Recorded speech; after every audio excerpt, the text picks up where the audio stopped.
안녕하십니까? 문화교회 김영진 목사입니다. 진짜로 하나님을 만난 증거, 진짜로 예수님을 만난 증거가 뭘까요? 그것은 부끄러움을 알게 되는 것입니다. 자신이 하나님 앞에 설 아무 자격이 없다는 사실을 깨닫는 것입니다. 그리고 겸손하게 되는 것입니다. 겸손이 무엇입니까? 그저 사람들 앞에서 굽실대는 것이 아닙니다. 겸손이란 거룩하신 하나님 앞에 서 있는 나 자신을 바로 아는 것입니다. 거룩하신 하나님을 만나면 겸손해집니다. 정말로 예수님을 만나면 겸손해집니다.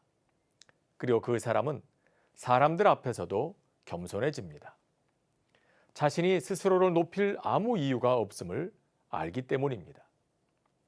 오늘 본문에 등장하는 베드로가 그랬습니다. 아주 유명한 얘기입니다.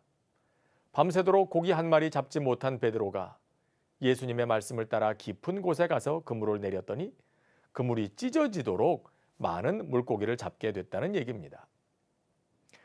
생각해보면 베드로는 이 많은 물고기를 보고 기뻐해야 합니다. 그리고 신이 나서 말했어야 합니다. 예수님, 지난밤의 피로가 싹 없어졌습니다.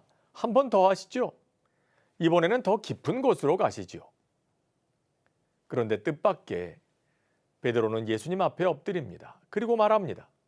주여, 나를 떠나소서. 나는 죄인이로소이다.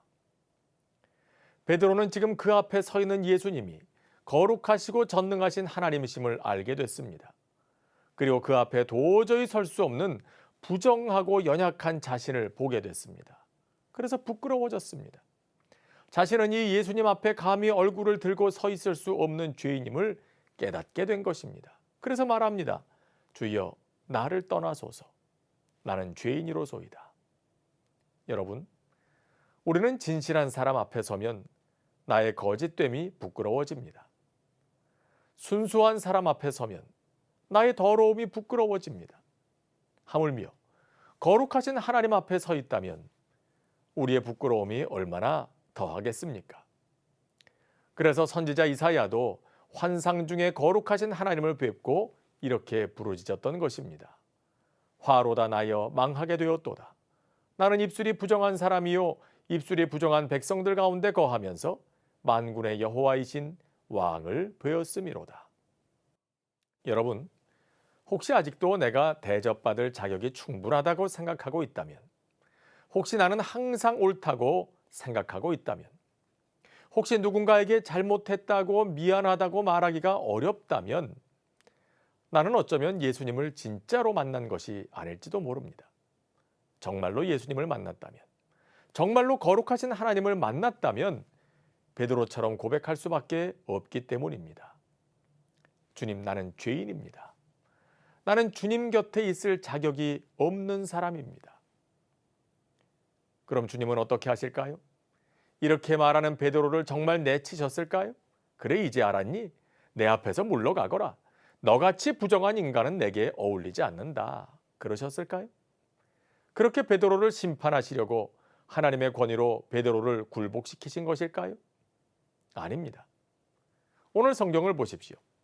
예수님은 베드로에게 말씀하십니다. 무서워하지 말라. 이제후로는 내가 사람을 취하리라. 무슨 말입니까? 그래, 이제 됐구나. 내가 스스로 부끄러워할 줄 아는 사람이 됐으니, 스스로 무자격한 사람임을 알게 되었으니 이제 내 일을 맡길 수 있겠구나. 나를 따르라. 내 제자가 되라. 그런 말입니다. 그렇습니다. 우리가 우리의 무자격함을 인정할 때, 내가 주님 곁에 가까이 있을 자격이 없는 사람임을 인정할 때, 주님은 우리를 떠나시는 것이 아니라 도리어 우리를 가까이 하십니다. 우리를 내쫓는 것이 아니라 더 가까이 찾아오십니다. 그리고 은혜를 베푸시고 우리에게 위대한 일을 맡기십니다. 모세가 그랬지요. 모세 나이 40세, 그의 인생의 절정기였습니다. 애굽의 왕자로서 육체의 힘으로도 지식적으로도 무예로도 그는 어디로 보나 지도자감이었습니다. 그래서 자신이 있었습니다. 그런데 하나님은 그때 모세를 쓰시지 않으셨습니다. 그는 지식적으로는 하나님을 알았지만 아직 하나님을 인격적으로 만나지 못했습니다. 아직도 오만했습니다. 자신의 죄인됨과 무자격함을 알지 못했습니다. 그가 광야로 쫓겨나 40년이 흐른 뒤에야 하나님은 그를 이스라엘의 지도자로 부르십니다. 처가살이 40년, 천한 목자 인생 40년을 살면서 꺾일 대로 꺾인 뒤였습니다. 건강도 예전 같지 않고 예전에 배웠던 지식은 다 잊어버렸고 그 열정과 혈기도 다 사라진 뒤였습니다. 그런데 그렇게 무력해진 그를 이제 하나님은 준비가 되었다고 하십니다. 이제 가라고 하십니다. 단순히 무력해졌기 때문이 아닙니다. 그가 하나님을 만나고 그의 무자격함을 깨달았기 때문입니다. 이제 그가 자신이 아닌 하나님 의지하는 법을 배웠기 때문입니다. 시편 34편 10절에서는 이렇게 말씀하십니다. 젊은 사자는 궁핍하여 줄일지라도. 왜 젊은 사자가 굶주립니까? 자기 힘을 의지하기 때문입니다. 오만하기 때문입니다. 힘을 쓰지만 도리어 더 배가 고플 뿐입니다. 그런데 그 다음에는 이렇게 말씀합니다. 여호와를 찾는 자는 모든 좋은 것에 부족함이 없으리로다. 여러분, 오만함은 우리를 예수의 증인으로 살지 못하게 합니다. 오직 겸손만이 우리를 예수의 증인 되게 합니다.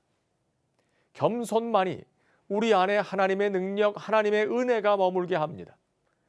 진정으로 예수님을 만난 사람에게는 그런 믿음의 열매가 맺힙니다. 바로 여기에 우리가 구해야 할 기도가 있습니다.